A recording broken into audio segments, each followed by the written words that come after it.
ajira. Fani yangu ni udereva. Actually nilikuwa nime-apply kozi moja hapo NIT. Nikawa nimeanza kusoma. Wakati nilipo darasani nasoma, kuna hali ilikuwa imekuja inaanza ya hali tofauti. Yaani mkono wangu ulikuwa nikawa kwa mfano nikiandika hivi, unakuwa kama unawahi kuchoka. Na pia macho yangu haya nikiangalia hivi mbele, yani naona watu wawili. Kwa hiyo ile hali kila siku hivi kwa inaendelea kidogo kidogo hivi, nikaamua kwenda hospitali. Kwa kuna hospitali ya mtaani kwetu inaitwa Moyo Safi, mimi naishi Bungo Msele. Wakanipima pale, kuna madawa wakanipa. Ilikuwa Ijumaa. Kwa hiyo nilipoendelea na yale madawa yale mpaka Jumatatu ambayo ilikuwa ndio wiki ya mtihani ya chuoni kwetu kule NIT. Wakati naelekea chuoni, yani hali yangu ikawa inazidi kuwa mbaya, inabadilika. Maana nilikuwa nikitembea hivi, nasikia hapa kaumwa, ninachoka kabisa na mikono hii. Kwa hiyo nikapiga simu nyumbani kwamba jamani, mimi hali yangu kidogo iko tofauti. Hicho ni kipindi gani hiyo hali inakupata? Mwezi wa 7 ulikuwa. Mwezi wa 7. Yeah. Umefika kwenye huduma hii kipindi gani? Nimefika huduma hii mwezi wa 7 mwishoni. Mwezi wa 7 mwishoni. Yeah. Asante, endelea. Yeah. Ndio. Basi kwa hiyo kwa tukaenda pale chuo, maana chuo anasema kama unajisikia tofauti unaenda kuomba ruksa pale. Kwamba nikamwambia jamani hivi na hivi. Kwa nikatoka hapo nikaenda Amana. Amana pale wakachukua vipimo vyangu kama kawaida, nikapimwa damu, wakanipiga na X-ray ya moyo. Ndio. Angalia mwaona matatizo, lakini vipimo vyote vilitoka pale vilikuwa bado havionyeshi chochote. Sasa siku wakati na bahati nzuri mwake nilikuwa nimeenda Amana Jumatatu. Vipimo vya moyo vilitoka siku hiyo, vipimo vya damu nikaambiwa Jumanne. Jumanne niliporudi, vipimo vya damu vikawa vyangu wakaniambia vimekosewa. Wakaniambia nije Alhamisi. Lakini wakati huo niko pale Amana na kwenda kila siku katika wiki hiyo. Kuna kijana mwenzangu ambaye zamani tuko kwenye mambo yetu ya ulevi na pombe. Ndio. Nikaa nimemkuta pale na kila siku wakati nenda ananiona. Sasa siku wakati naondoka hivi tumekutana kwenye corridor hivi.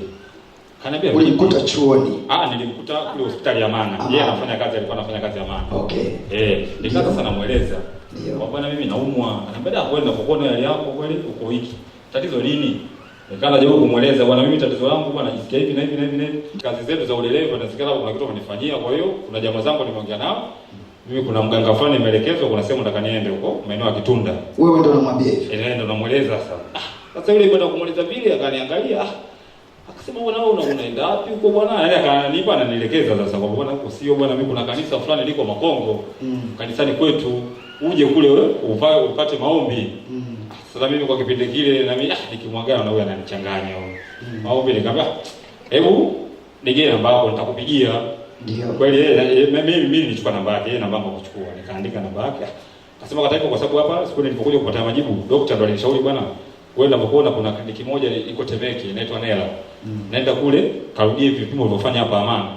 Kwa sababu kule kidogo kama una vifaa vidogo vizuri, unaweza ukapata kitu chochote. Kwa hata nilipokwenda kule pamoja kule Nela pia wakanipima vile hakupatikana kitu chochote, lakini kote huko nilikuwa napewa madawa ambayo ndio haya nilikuwa nayo kwenye mfuko. Ndio. Wakaniambia basi kuna dawa hizi tumia itakuwa rudi tena. Kaambia sawa. Lakini kadri siku ninazozidi kwenda mimi hali yangu inazidi kuwa tofauti yani. Yaani sasa mkono huu ikawahamisha mpaka mkono huu. Ikawa huu moyoni wa kushoto. Wa kushoto. Pia na mguu. Kwa hiyo nikawa siwezi kutembea kabisa yani.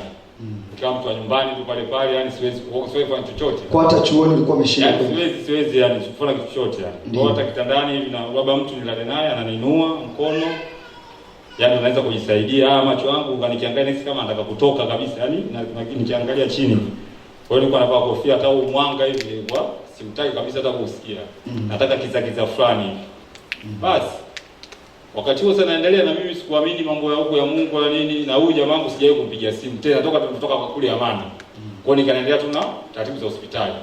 Kwa hiyo kuna hospitali fulani kuna dadangu alikuja akanishauri inaitwa Bochi hapa, tukaenda wakanipiga X-ray ya uti wa mgongo huko nyuma kwa ajili ya waone muscles labda nini. Lakini hapo pamoja pia nilipotumia dawa waliponipa pale nilipomaliza niliporudi ndio daktari akanishauri bwana wewe kutokana na tatizo lako hili inabidi uende Muhimbili. Hapo Bochi. Hapo Bochi bana hospitali inabidi uende Muhimbili. Kule kukutana na daktari bingwa watajua jinsi namna ya kufanya.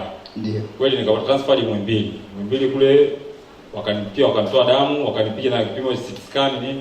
Lakini ule kusakana mimi hapa sioni tatizo, unaona. Ndio Muhimbili sasa. Muhimbili kule nilipokwenda. Wanasema hawaoni tatizo. Hawaoni tatizo. Ndio. Na pia hizi dawa nilizopewa zitatoka awali, daktari akasema hizi dawa zilizopewa zote, yaani kwa hiyo unavyowezaje tunavyoumwa.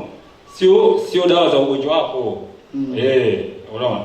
Huyo ni daktari wa Muhimbili anakuambia dawa alizokupatia kutoka ulipotoka kule katika huduma zote, mzigo wote kwamba hazihusiani na tatizo. Yaani ndio sasa nikamwambia video tutakuwa na umwa nini? Kusema unajua magonjwa mengine haya sio lazima yaonekane si hivi na hivi, unaona. Kuna madawa fulani nitakupa, pale nikapata na madawa mengine mengi tu. Baada ya pale yule daktari mimi kwanza Muhimbili aliponiambia kwamba sioni tatizo.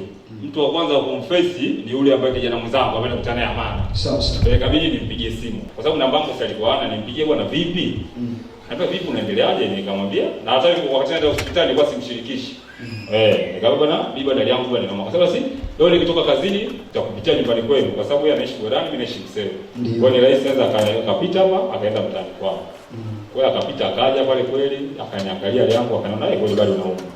Akaniambia kuhusu kanisa isilivyo nini, akaniambia basi kwa sababu leo nimetoka kazini tutakuletea na kinani kitabu kibrochure. Ndio. Kwa hiyo tutakuwa uko nakisoma usiku na kiega hivi unalala nacho. Ndio. Utapata kitu tofauti. Nikamwambia basi sawa.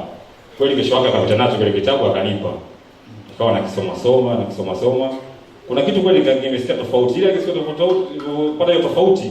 Pia sikuja hapa kanisa hili. Kuna kanisa fulani nikaenda huko. Ndio. Lakini nilipoenda huko yaani bado siku nilirudi hali yangu ikawa bado inazidi kuwa mbaya yani. Kwa hiyo ile wiki ilipoisha, wiki ambayo inafuata ile, huyu kijana mwenzangu akanisisitiza sana kila siku. Kwa kweli huyu kijana mwenzangu ana imani kubwa sana. Yaani sijawahi kuona leo yupo hapa. Yupo hapa. Yuko wapi huyo? Yupo wapi? Son of prophet. Kanisa mpigie Yesu makofi kwa Jesus.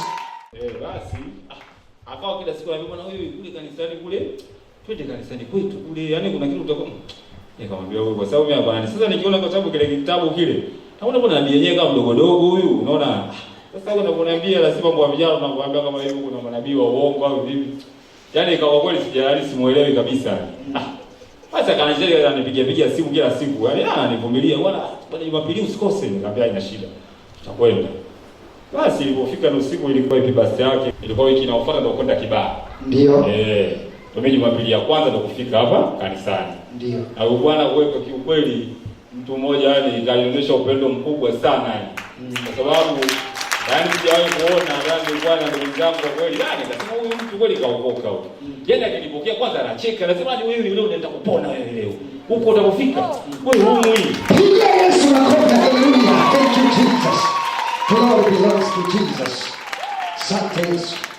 Ananiambia yani pale sio mpaka uombewe kanisani kwetu. Ukikanyaga tu hali na mimi nikasema wewe kweli na mimi ngoja nikifika leo. Kanyaga tu hali nitakuwa nimetoka. Basi watu nimeshukua pale mpaka nilikuwa siwezi hata kutembea. Mpaka leo ningesimama hivi yani siwezi hata kusimama. Akaka nishika mkono. Kanambia hebu tujaribu kutembea kidogo. Kwa tukatembea. Aliona kweli nimechoka kanambia ngoja bwana chukua pikipiki nitakueleza kanisa. Nitakula kanisani na kukuta. Kwa nikaja mpaka kanisani hapo nikamsubiri hapo nje, akaja taratibu mpaka hapo. Tukaingia kwenye chumba cha Rehema, akaniambia kwa viatu, tukaingia hapo kusali. Lakini kipindi hicho macho yangu kidogo alikuwa siwezi kuona mbali.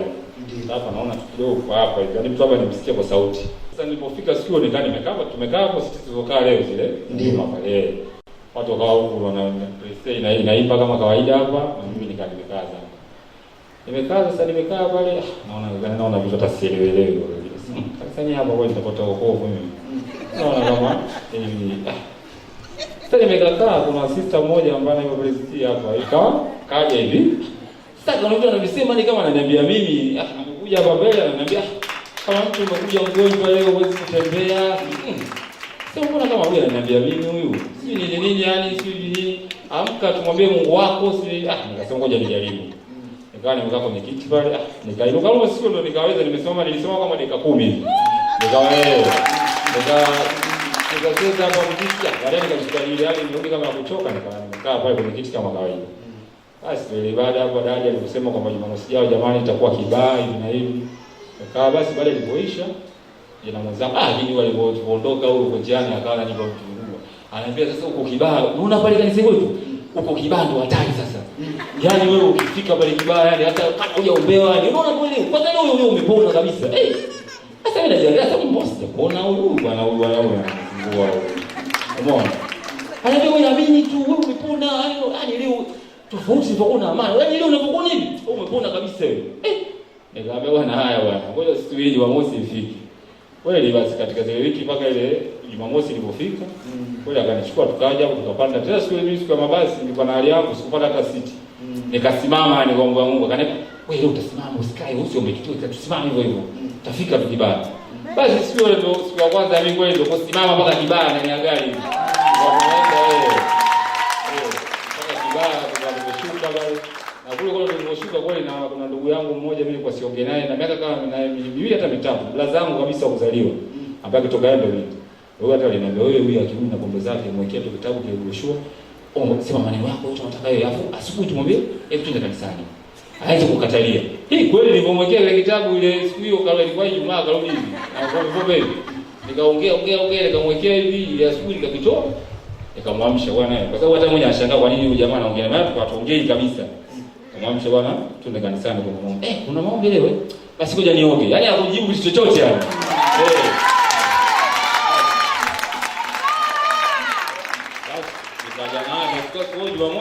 Jumamosi tumekuja naye wote hapo. Kama na Zebi hapo, tukaondote Kibaa. Lakini kule Kibaa yule ndugu yangu nilikuwa naye lakini huyu ndio mtu ataka ni sana kuniona hata kule wanaweza kusiu ndo ndugu yako kwa sababu huyu muda wote alikuwa kwanza kanishika mkono. Yaani kila muda ananiambia huyu yani umepona. Yaani usio na wasiwasi. Yaani wewe leo wewe yaani nikasema akaniambia kwanza yuko kule Kibaa anaikugusa sio dadi Yesu. Yeye unaruhusu yaani wewe kwanza Yesu. Unaona? Yeye unaruhusu na Yesu. Yaani wewe nikasema jamaa huyu. Si basi ndo dadi anatuonyesha mazingira kule mijengo hivi na hivi. Baadaye ndo ikafika ile Divares. Ila mimi ndo ulimwangu siku hiyo nikasema wale Prestige. Natamani ile siku ambayo naenda kuna nini pale wakati naenda kushikwa na dadi. Ile dada siku ile muona akaniambia maneno, yani wakati naenda kwenye foleni na siku ile nataka aimbe yani akiimba mimi nahisi kama napona wewe. Niko pale kwenye foleni ndio kuna muda usiku watu walikuwa Kibaa watu waligombania na mimi nilikuwa niko yani kama mstari wa pili si dadi akaja pale akatoa maelekezo kwamba jamani mtu anaweza kugombania hapo usipate deliverance. Kwa hiyo kinachotakiwa pange tufueni kwa ustaarabu hivi na hivi. Huyu akaniambia wewe tulia si hata saa 8 za usiku saa 9 sisi sio tutaona deliverance. Wewe sio hata na pressure. Sisi tumekuja huko kwa ajili hiyo. Unaona? Kwa hiyo tulia. Kama bwana sawa basi. Kweli mimi nikatulia na tulikuwa sisi watu kidogo wa mwisho. Lakini deliverance yangu mimi nimeipata sio mpaka dada alishika. Mimi sister yule kwa sababu yani kitu ambacho nilicho kile kitaka ndio kwa vile. Sasa niko kwenye friend yule ananiambia anaimba. Nikamwambia kweli nikawa sasa macho wale sasa kuna vizuri nikanajitahidi kwa sababu ndio nimekuja hapa yani nikaangalia hivi yani sasa nataka nimwangalie hivi ikoje unaona. Sasa naogopa ile kama nakaona nakonyeza hivi. Sasa nikawa kama nazuka kama sasa hivi unaona nafanya hivi yani kama niangalie hivi vizuri. Anambia kale anaimba sasa kwa kule kwa sababu ilikuwa usiku. Kwa hiyo nikafumba jicho nikaona ndio yule kuna anaimba yule mwenyewe. Nikamwambia kweli. Sasa nilikuwa nimevaa nani kama ya mikono mirefu. Nikaanza sikia ile hali kwani mwili wangu kama umebadilika hivi ghafla. Joto nikaanza kusikia yani kabisa yani majasho yani mwili mzima yani. Majasho makubwa kabisa. Yaani kwa hiyo yani ile hali nilikuwa vile naomba kwa mimi nenda kutoka kwa dadi yani dadi kama alikwenda kumalizia. Yani mimi nilikuwa Yesu makofi glory to Jesus. Hallelujah. Thank you, Lord Jesus. Yes, Lord.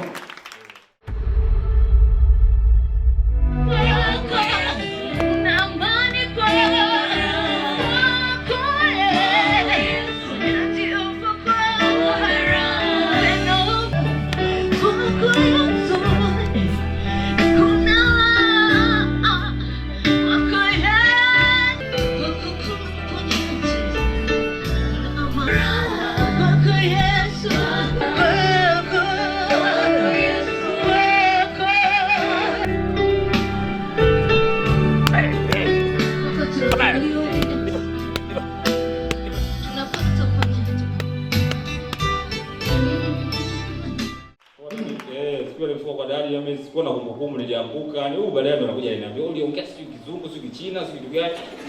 Ndio sijui. Kwa hiyo pone nilipoamka pale huyu wakati alikuja kuniangalia afa kaudi kula. Sasa nilipotoka pale nikawa kweli natembea hivi kwani nimepona mimi. Kama nimepona kweli naenda yani na kuna mashaka. Basi nikatoka pale nikamwambia yani alivyoniona hivi yani tafikia ndio mimi yani. Mimi nikasina hata fly lakini huyu unaje mbona huyu mbona hii? Hebu mpigie Yesu makofi ya shangwe, mpigie Yesu. Thank you Holy Spirit. Jesus Christ Lord. Mimi nikaona kama ananichanganya, nikaenda kuchukua chakula pale, nikawa tumekula ila namsikiliza. Ananiambia hivi, anakugusa Yesu Kristo yule. Yaani wewe umepona hapo ulipo. Sasa wewe shughuli zako ndio kufanya ni kuangalia. Hakuna tena mambo ya kushikana. Nikamwambia sawa bwana. Basi kwa tukarudi usiku, nikawa nimechoka hivi nasikia mwili umechoka. Nilipata noa yetu yote magari ya ubungu kama saa 8, tumefika kama saa 9 saa 10. Tumeshushwa pale Rombo nimerudi nyumbani. Sasa Jumapili asubuhi alinipigia simu. Bwana twende kanisani. Nikamwambia bwana haya ngoja nikamuitikia tu haya bwana sawa. Lakini najisikia mimi mwili wangu nimechoka sijisikia. Ile hali kama ya mwanzo najisikia vile vile. Hata kama mimi nilikuwa nimepokea au sijui kama nimepokea. Sasa niko nyumbani bwana mama akawa amekuja chumbani kwangu nikamwalisia lakini sasa yule mtumishi ananiambia leo twende kanisani. Nija nimrudi hapa kama simulize saa 10 sasa nikamwambia sasa twende kanisani. Mimi bwana vile usiende. Bwana wewe utakuona kinga umechoka wewe mwambie tumuelekeze mwenzio. Sasa hivi nikamwambia sawa.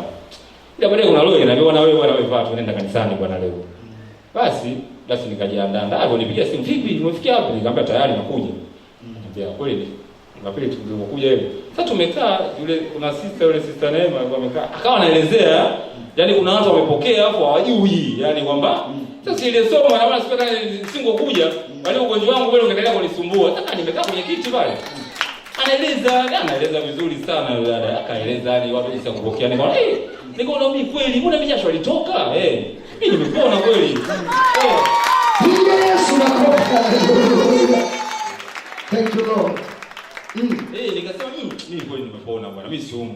Ndio. Mimi siumu basi toka siku hiyo yani sasa dada alivyosema yani hali yangu ndio yani Jumatatu, Jumanne yani kwa kama Jumatano hivi yule mamangu wewe mbona macho yako kama yamerudi hivi? Nikamwona kofia. Nikamwambia kweli. Nikaenda kujiandaa kwenye kioo hivi. Nasema kweli macho yangu yamerudi. Basi nikawa yeye na kwenye kazi kuna kila siku nipigie. Umepona Yesu kwa kushika yule Yesu. Yule sio dadi yule Yesu. Sio umeshikwa na Yesu Kristo kabisa. Kasema mtumishi ana imani huyu. Kaambia bwana haya bwana. So kutoka sasa siku hiyo mpaka leo hali yako imendeleaje? Yaani mimi kwa kweli kwa watu hapa walioniona waliobahatika kuniona hali yangu kwa kweli. Yaani kama ninapokuambia hivyo, kwa sababu mimi nilikuwa siwezi najisaidia kitandani. Kwa sababu nilikuwa nashikwa hivi mkono. Yaani humu nguvu hamna kabisa. Hali yangu mkono wenyewe ulikuwa ushaanza kuparalyze huko. Yaani kidole hivi vitatu vilikuwa vikunji haviji huko. Kwa hiyo yaani vilikuwa viko hivi. Lakini hali yangu sasa nimerudi kabisa yani mtu ambaye yule wa zamani lakini hapo nimekuwa tofauti sasa. So hiyo ndio mshangilie Yesu kwa makofi. Mshangilie Mungu neno alichofanya kwa ndugu yetu. Haleluya. So umesema ulienda Amana ukapima, una vielelezo vyovyote? Okay, naomba msaidie jirani yake. Saidia kuvionyesha vielelezo ambavyo uliweza kupima kule Amana. Kanisa mpigie Yesu makofi. Hebu mshangilie Yesu kwa kile ambacho amefanya kwa ndugu zetu. Anasema alienda Amana haikuwezekana. Alienda Mwimbili haikuwezekana. Lakini alipofika kwa Mungu wa baba yetu akiona Bisanga, Jehova Wedi, alipokanyaga mahali hapa Yesu akaondoa maumivu yake. Alikuwa hawezi kutembea. Anaoshwa lakini sasa anatembea. Anafanya kila kitu. Hebu mpigie Yesu makofi ambaye amefanya hayo yaliyoshindikana kwa madaktari wa duniani, lakini yuko daktari wa mbinguni anaitwa Yesu Kristo. Yasiyowezekana kwa wanadamu yanawezekana kwake. Sifa na utukufu ni kwa Yesu. Haleluya. Aliamini kwamba nimepona na sasa amepona na shuhudia matendo makuu ya Mungu. Haleluya kanisa.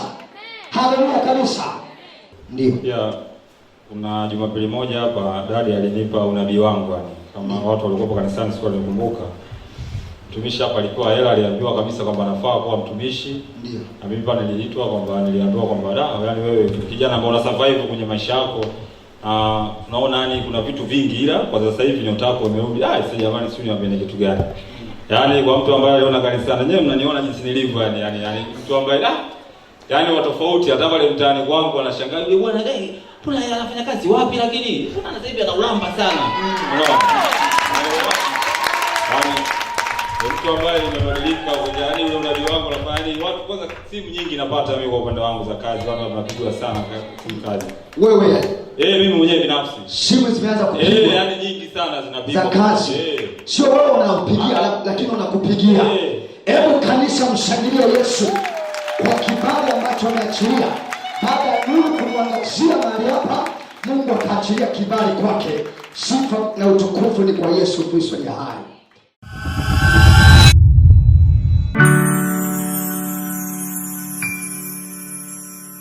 You sir, I'm talking to you. Come. Stop. Okay, muda unaenda. Sawa eh? Sioni maisha kwako. Ninaona struggling. Nana mfahamu? Unamfahamu? Yeah. Ni mtu mmoja mzuri sana. Yeah. Yeah. Yes, lakini challenge. Ukimwangalia yeye na maisha aliyokuwa nayo vitu tofauti kabisa. Sawa. Ni kweli kabisa. Yeah. God loves you so much. Mungu anakupenda sana.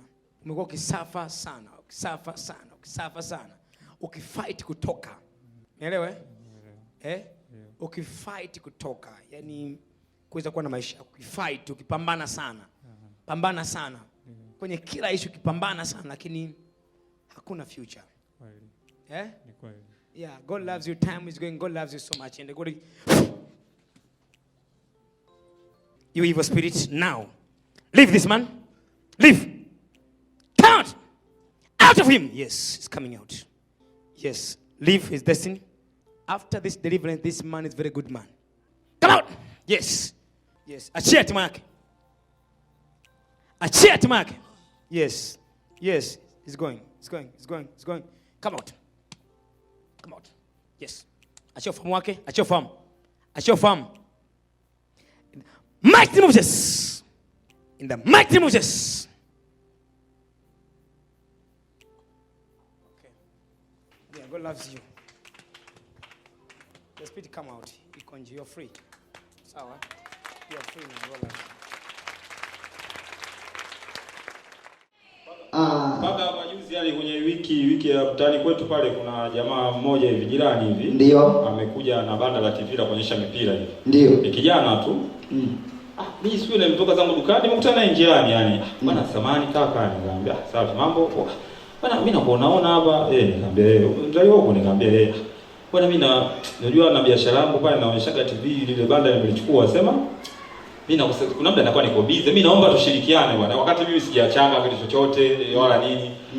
Tushirikiane pale hata wewe unaangalia ili utapatikana mimi nitajua nitakukadiria vipi ni hata kama wewe bado hujaanza shughuli zako. Yaani wewe pale kama msimamizi mkuu.